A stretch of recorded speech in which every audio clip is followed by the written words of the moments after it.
चंद बुनियादी बातें उसके अंदर इस तरमीम के अंदर हैं जो बेपनाह खराबी पैदा करेंगी। ना मैं काजी फैज़ीसा साहब को जानता हूं, ना मंसूर अली शाह साहब को जानता हूं, ना ये अफरीदी साहब को जानता हूं, ना मुरीद अख्तर साहब को जानता हूं। हम तो तवक्को ये रखते हैं कि वो सुप्रीम कोर्ट में हैं तो ना उनकी नीयत पे शुबा कर सकते हैं, ना उनकी काबिलियत पे शुबा कर सकते हैं।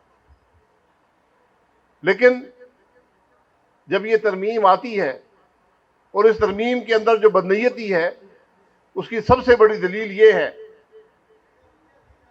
कि आज से 3 हफ्ते पहले सारा दिन और सारी रात पाकिस्तान की कौमी असम्बली और पाकिस्तान की सेनेट तरमीम को पास करने के लिए बैठी रही और वो तरमीम उनमें से किसी ने देखी तक नहीं थी। तो आज और जब तरमीम पास हुई 2 हफ्ते के बाद, उस दिन भी किसी ने देखी नहीं थी।